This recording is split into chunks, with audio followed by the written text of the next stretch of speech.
All right, fair use disclaimer. It's your brother Wab Rum. You're back in another lesson, Lord willing to be edifying. I want to start by giving all praise, honor, and glory to Yahweh, Bahashem, Yahweh Shah, Bahashem, Waha, Rakak, Wadash, Barakatha Yahweh, Barakatha Yoshah. Double honors to the apostles, elders, bishops of Great Millstone Thomas Truth. Shalom to the 144,000 men of the Lord you see on the highways and byways prophesying in the name and power of Yahweh, Bahashem, Yahweh Shah. Also in the correct doctrine. I want to send a shalom to the 1/3 men, women, and children able to escape the judgment of Yahweh, Bahashem, Yahweh Shah by their faith. As you see, tensions are building up, especially with Babylon the Great. As you see here, UK warns US, and a lot of nations are warning the US, man, that they're pushing towards thermonuclear destruction. It says Britain is prepared to use force to oppose a US occupation of Greenland, says Stormer. And the scriptures forewarned us of her, Babylon's allies turning on her and burning her with fire. So we see through the spirit and power of Yahweh by Shem Yahweh Shah, this is the hand of the Lord moving in the earth.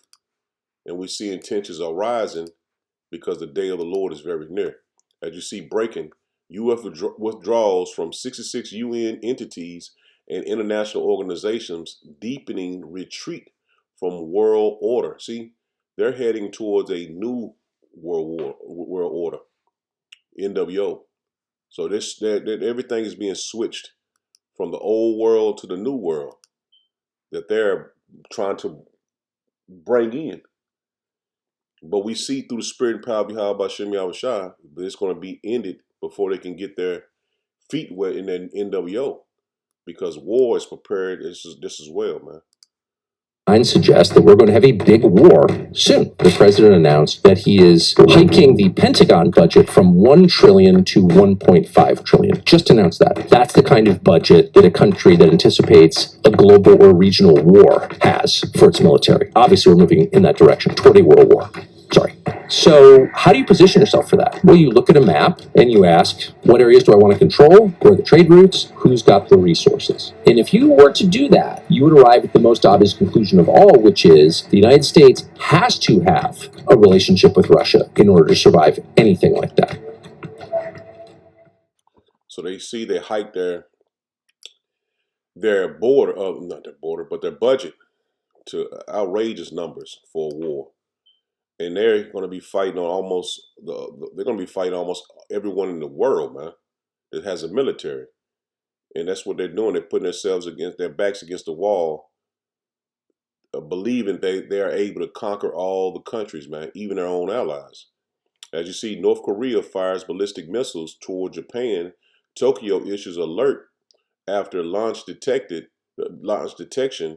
raises regional security concerns. This is a video.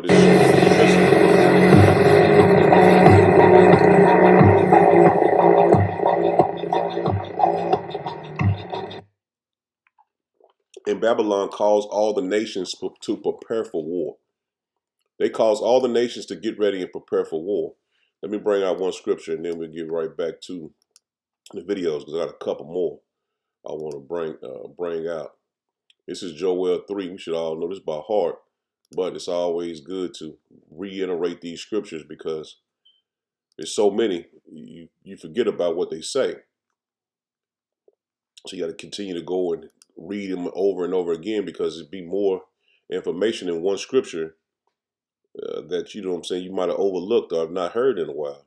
This is Joel 3 and verse 9. It says, proclaim ye this among the Gentiles, prepare war. Wake up the mighty man. Let all the men of war draw near. Let them come up. And see, we're seeing that North Korea, Venezuela, all these nations, Cuba, all these nations are preparing for war. Because now that DT went and took Venezuela, all the nations are basically at fear of this might happen to them. Even, like I said, his own allies. It says, beat your plowshares into swords and your pruning hooks into spears. Let the weak say, I am strong. See that? So these weak nations that had no military might to come against Babylon the Great, they are prepared for war, and they have the same weaponry that Babylon has, man. And that goes into the intercontinental ballistic missiles, man. And those that don't have those missiles, they're going to be backed by the bear. He says, assemble yourselves and come all ye heathen and gather yourselves together around about. Hither cause thy mighty ones to come down, O Yahweh Bashem Yahushua. And that's the angels going to come down and fight as well. It says, let the heathen be wakened and come up to the valley of Yahweh Shaphat, Jehoshaphat. For there will I sit to judge all the heathen round about. And the Lord is preparing to judge all the heathen. He says, put ye in the sickle, for the harvest is ripe. Come, get ye down, for the press is full, the fats overflow, for their wickedness is great. See that? The wickedness of the heathen is great, man. That it has reached to the heavens, man. The wickedness of mainly Esau, but the other nations as well, man. Multitudes in the valley of decision. For the day of Yahweh Bashem Yahushua is near in the valley of decision. See that the day of the Lord is near. World War III will bring the Yahweh Bashem Yahushua back. Or I say it like this, the Lord will come back during the time of World War III, before the intercontinental ballistic missiles are shot off from one end of the earth to the other end.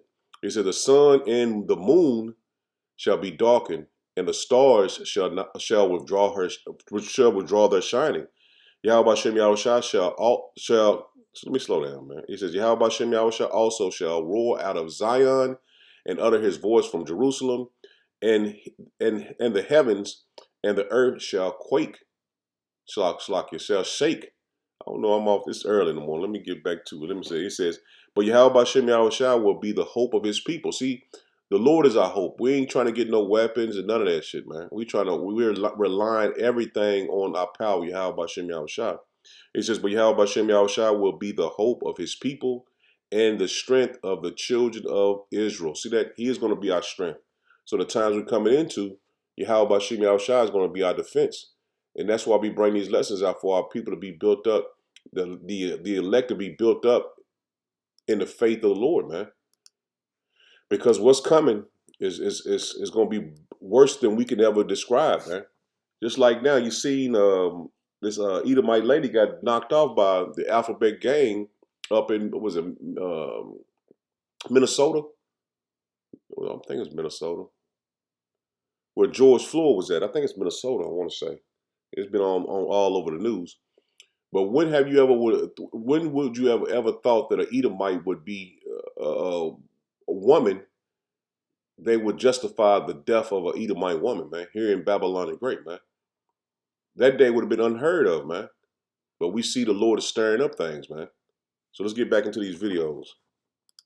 Russia is threatening to strike the American Navy if they do not release the Russian hostages taken from a seized oil tanker in international waters. Hours ago, the U.S. Navy seized a Russian oil ship in the Arctic, taking the crew hostage. And the White House press secretary just said anyone on the ship will be put to trial in the United States. The ship with Russian citizens on board was in international waters, departing to Russia. The leader of the Russian parliament said this, quote, to attack with torpedoes to sink a couple of American Coast Guard boats. I think the United States is in a kind of euphoria of impunity after the special operation in Venezuela, which can only be stopped now with a click on the nose. The Russians did send their navy to protect and escort the ship back to Russia, but the Americans boarded the ship anyway and risked a nuclear war over oil. And now the U.S. will be putting the Russian citizens on trial, with the Russian government saying if the hostages are not immediately returned to Russia, there will be dire consequences. Comment your thoughts. Follow me for the newest update. So they are making the earth a lawless place, man. No international laws, no consequences of their actions. And see, these other nations, they don't move hastily. They plot things out so they won't make a mistake. You see, Babylon, they don't think about what's the next step. They just move because they have the power. This is what the Lord is setting them up for, a great fall. That's a trap the Lord is putting before them that they have no clue about. This is what's going to cause all the nations to turn on her and burn her with fire. Now check this out. It says, possible direct clash between the U.S. and Russia over Bella 1. And that's the new Marian oil tanker, what he just described. And this is huge, man, because Venezuela needs the money that they sell their oil to China and Russia and Iran and those other nations, those enemies to Babylon the Great. They need that oil, especially in a time of war. So you're seeing that he wants Greenland because he knows that it's basically it's like a line between Russia and China till they get over here, especially if they shoot their missiles to this part of the earth. That Greenland is will be like what they call a buffer zone that they can put a defense system there, and that's what he was talking about the Golden Dome. He was talking about putting those missile systems over Greenland so they can detect missiles before they reach Babylon the Great. Now, it's too late for that. It should have been done many years, 20 years ago, because nothing they're going to have set up in time enough before the war starts, because the tensions are rising so high that it's going to be too late to even have a defense of like a Golden Dome for Babylon the Great. Now check this out.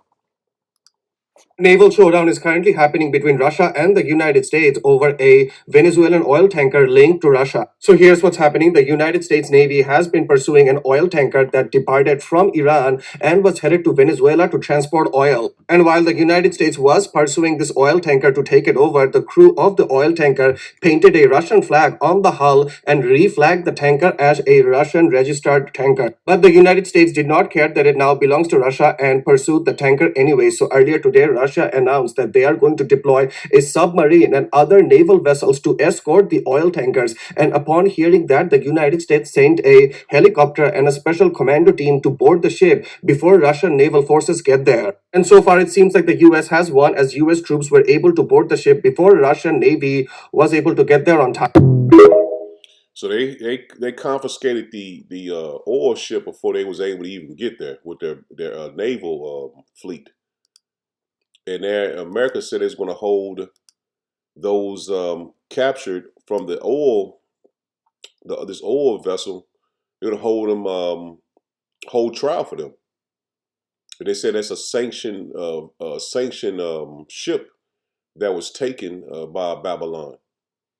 And this right here is causing things to spiral, pretty much going to spiral out of control. This right here is put the relationships that you thought that DT had with Putin, and that's all severed, man. And they're never going to have a relationship like communicating anymore, because they know who's behind Babylon the Great, who's making moves on the behind the scenes, is causing these nations to basically get ready for war. And they always go back to the small hatters, man. President Donald Trump, I am speaking to you and to the American people. The United States has now seized an oil tanker linked to Venezuela that was sailing under the Russian flag. This was not a mistake. This was a decision. You say this is about sanctions and illegal oil. But when US forces take control of a Russian flagged ship in international waters, it becomes something bigger. This is no longer about oil. This is about power. This is about respect between nations. For weeks, this ship was followed. Russia warned that pressure at sea can quickly turn into danger. Those warnings were ignored. History shows us something very clear. Big wars do not start suddenly. They start with small actions that go too far. Russia does not want conflict. Russia does not want war with the United States or NATO. But Russia will defend its interests and its ships. One ship has already been taken. One wrong move next time could lead to something no one can control. The choice is simple: de-escalation or serious consequences. Now you seeing these hands right here, symbolic to the clash, and it's a great clash coming. And what he spoke is that it's no more respect of nations. There's no more respect between the so-called NATO nations and the BRICS nations. basically they call that in the world they call it the gloves are off, meaning it's time to fight. Now, nations are moving their people from their embassies because something is major on the it's going to happen, man. As you see here, it says Russia urgently evacuates Russian embassy staff from UC. Did anyone see this headline? I want to know what Russia knows. Take a look at this. Russia is urgently evacuating diplomatic personnel and their families from Israel, having organized 3 flights in the past 24 hours. The evacuation is taking place at an accelerated pace, indicating the presence of important information. The Russian army is urgently evacuating employees of the Russian embassy in Israel, along with their families in Israel, and returning them to Russia. And this is reported by the Daily Iran News. Also, not sure if you saw this footage, it's actually pretty insane. The United States seized a Russian-flagged oil tanker carrying Venezuelan oil. We stopped them in international waters and temporarily took 30 of their troops. Russia condemned this, obviously, and said, hey, give us our troops back. We said this is legal, took the ship back to the United States and placed it into U.S. custody as part of sanctions enforcement. So there's a lot of foreign tension going on right now that no one's really talking about, and it's getting kind of weird. No, it's not weird. It's just everything is being put in place for the fight of a lifetime, man. What is it? The second war is past, the third war coming quickly. I think it's Revelations 14, I want to say. But we see the things that was forewarned of us, were foretold of us through the scriptures, the day of the Lord, man. And what events would transpire before the day of the Lord, which we know World War III would not start until the MOTB is implemented or mandated for everyone to receive. Then things are going to move fast because the Lord says he's going to come like a thief in the night. So it's going to come fast. I'm going to get this real quick. This is Ezekiel 7 and verse 10. It says, behold, the day, behold, it is come. The morning is gone forth. The rod hath bosom. Pride hath budded. See that? Pride hath budded, man. And you can see that DT is he is the epitome of pride, man. I don't think no one else can mimic the pride that he has. I'm talking about the other nations. It says, violence has risen up into the rod of wickedness. None of them shall remain, nor of their multitude, nor of any of theirs. Neither shall there be welling for them. See that? There's not going to be a welling for Esau when he goes down. Their wickedness has budded, man. And when the flower buds, it's to the, matter of fact, let me look that up real quick. Flower budded. It's different stages of a flower. I should just look up the stages of a flower. And I ain't gonna get too much into it. I just want to look at the stages.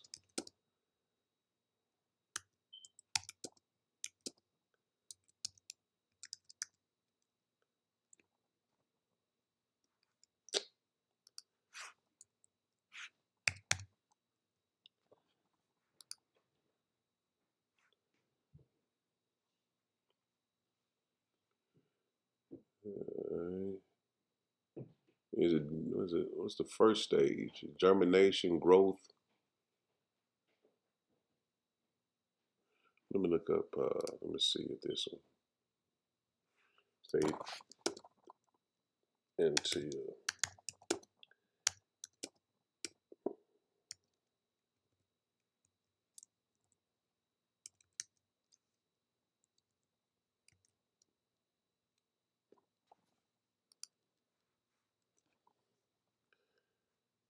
just want to get just some quick, they got marijuana on here. Bud, like, oh, hold on, let me look at the blue letter. Just find blood. I mean, bud. Shalaki, I just wanted, this ain't nothing I had prepared. I just wanted to look it up. This spirit hit me and was like, look at the stages of budding. 7. Shalaki, I ain't gonna go too much longer into it. I just want to see what I'm thinking. See what budded.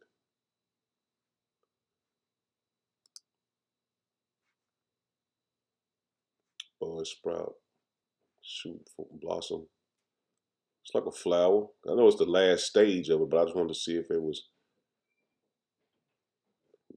it's bud, blossom, generally. To spread, yeah. The wickedness is spread. The war is drawn near to the end. It says budded, especially fly. Let me see if it was.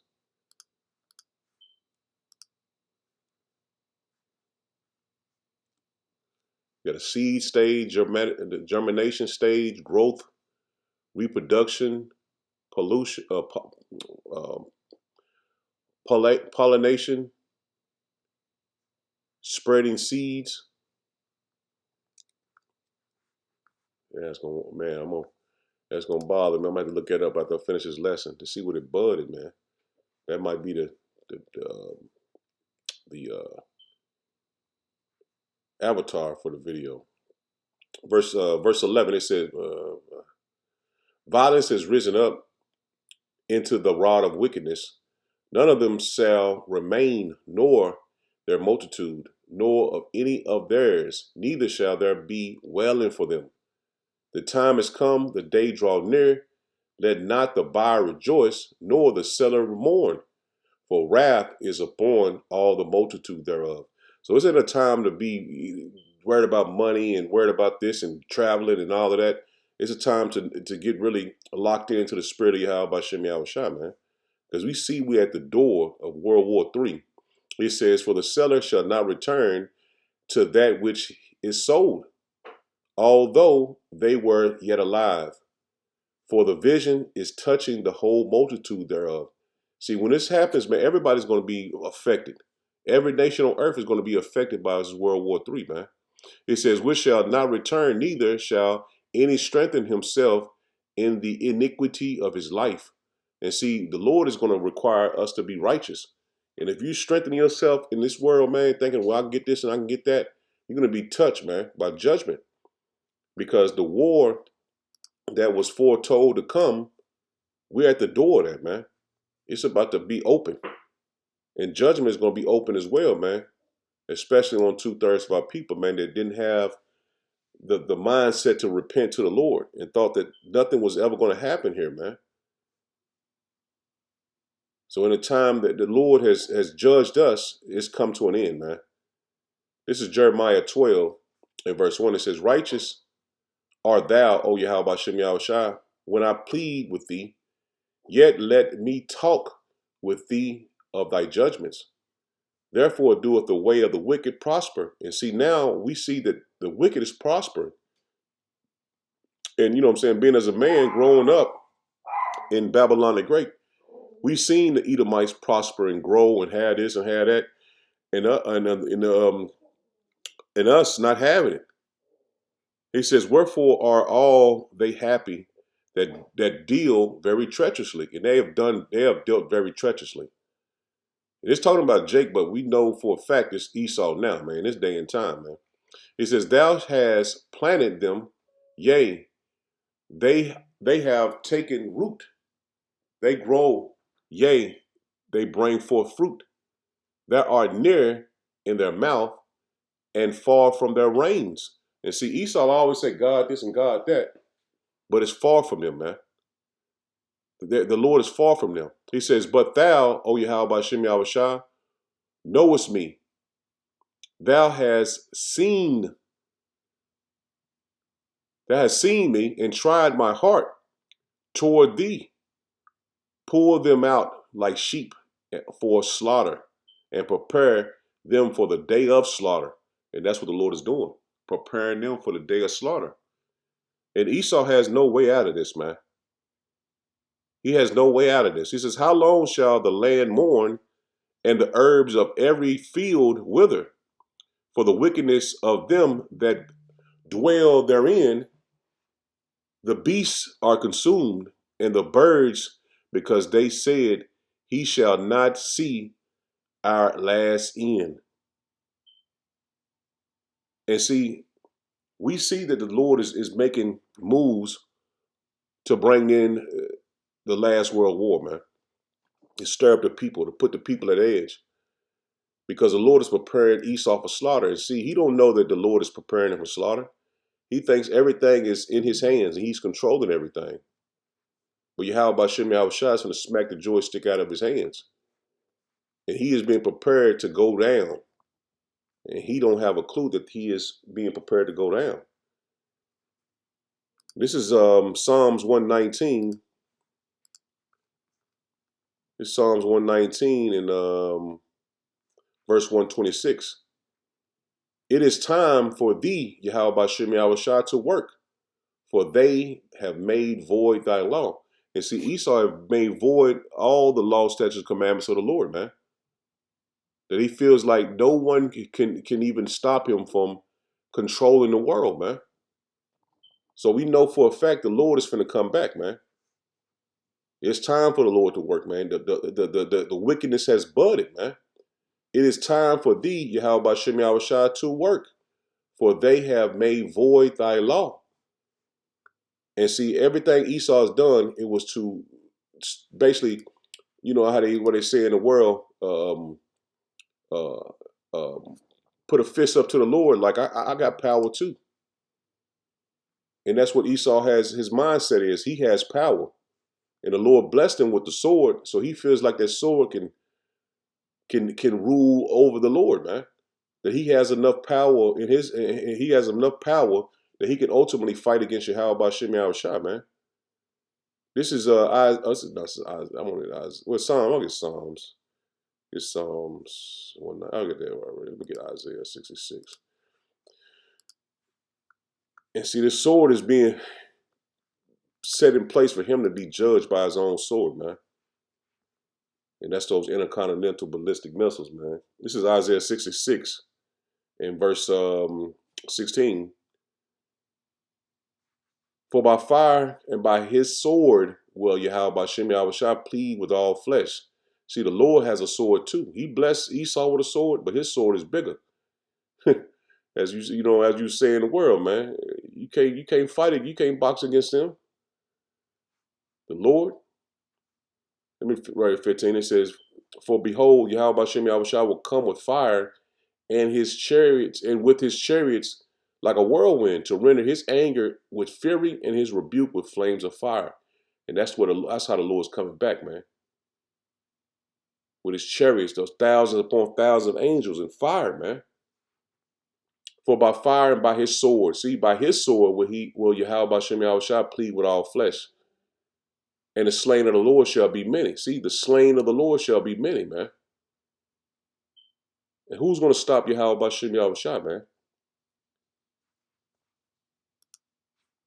See, that wickedness has budded, and the pride has reached the pinnacle. And he thinks he's going to rule forever, man.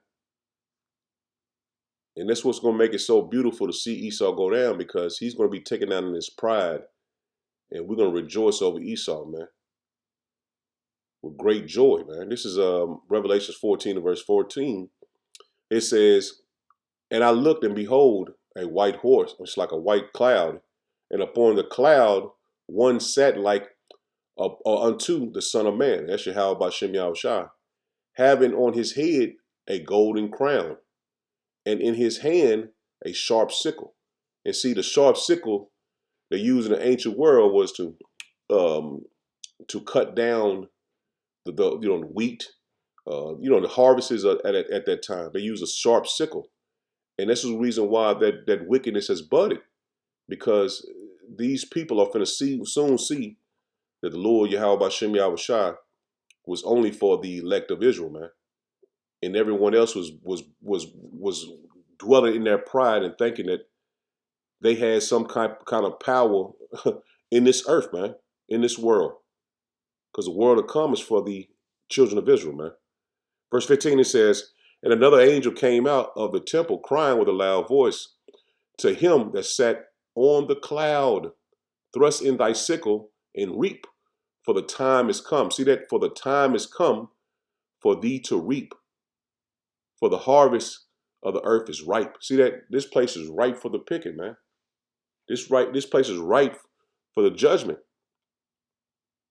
And he that sat on the cloud thrust in his sickle on the earth, and the earth was reaped. See that? The judgment is here, man.